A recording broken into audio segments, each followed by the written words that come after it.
Hi అండి, అందరికీ నమస్కారం. Welcome to my channel. నా వీడియోస్ కనుక నచ్చినట్లయితే లైక్ చేసి షేర్ చేయండి.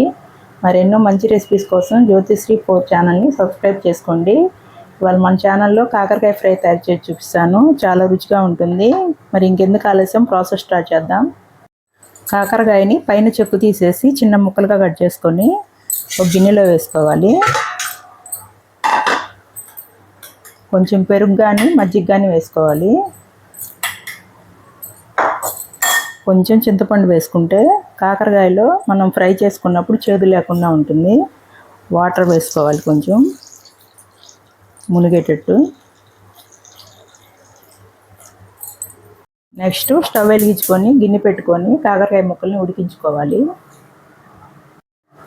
కాకరకాయ ముక్కలు ఉడికిపోయినాయి. స్టవ్ ఆఫ్ చేసి వాటర్ పంపేసి కాకరకాయ ముక్కల్ని ప్లేట్లో వేసుకోవాలి. కాకరకాయ ఫ్రైలోకి కారం తయారు చేసుకోవడానికి అరకిలో కాకరకాయలకి 5 ఎండుమిరపకాయలు వేసుకోవాలి. 4 చిన్నుల్లిపాయల రెమ్మలు, 2 ఉల్లిపాయలు కట్ చేసుకొని వేసుకోవాలి. సరిపడిన సాల్ట్ వేసుకోవాలి. వేసుకొని మెత్తగా గ్రైండ్ చేసుకోవాలి. ఇలా గ్రైండ్ చేసుకొని ఒక గిన్నెలో తీసి పెట్టుకోవాలి. నెక్స్ట్ కాకరకాయ ఫ్రై చేసుకోవడానికి స్టవ్ వెలిగించుకొని కడాయి పెట్టుకోవాలి. కొంచెం ఆయిల్ వేసుకోవాలి. ఆయిల్ వేడైనాక తిరగమాత గింజలు వేసుకోవాలి.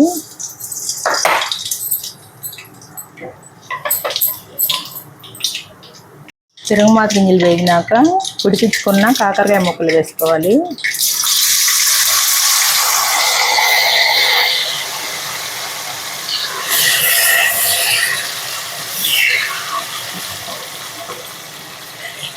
కొంచెం కరివేపాకు వేసుకోవాలి. ఈ ఫ్రైకి కొంచెం ఆయిల్ ఎక్కువ పడుతుంది.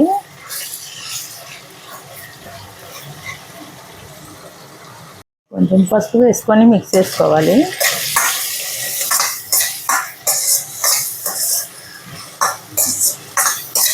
మీడియం ఫ్లేమ్ పెట్టుకొని వేయించుకోవాలి. కాకరకాయ ముక్కలు ఇలా 5 నిమిషాలు వేయించుకున్న తర్వాత మనం ప్రిపేర్ చేసుకున్న ఆనియన్ కారం వేసుకొని మిక్స్ చేసుకోవాలి.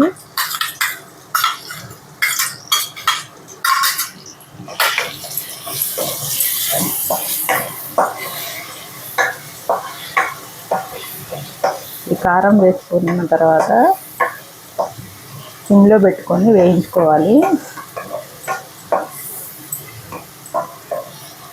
లేకపోతే అడుగు అంటుతుంది.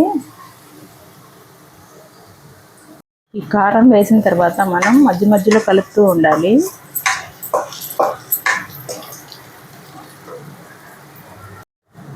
కాకరకాయలో కారం వేసిన తర్వాత లో ఫ్లేమ్లో 1/2 గంట వేయించుకున్న తర్వాత ఇలా వస్తుంది. ఫ్రై రెడీ అయిపోయింది. స్టవ్ ఆఫ్ చేసి సర్వింగ్ బౌల్లో తీసుకుందాం. తింటుంటే కమ్మగా ఉండే కాకరకాయ ఫ్రై రెడీ అయిపోయింది. ఈ కాకరకాయ ఫ్రైని నేను చూపించిన విధంగా తయారు చేసుకోండి. టేస్ట్ చాలా బాగుంటుంది. తయారు చేసుకొని టేస్ట్ ఎలా ఉందో కామెంట్లో చెప్పండి. Thank you for watching.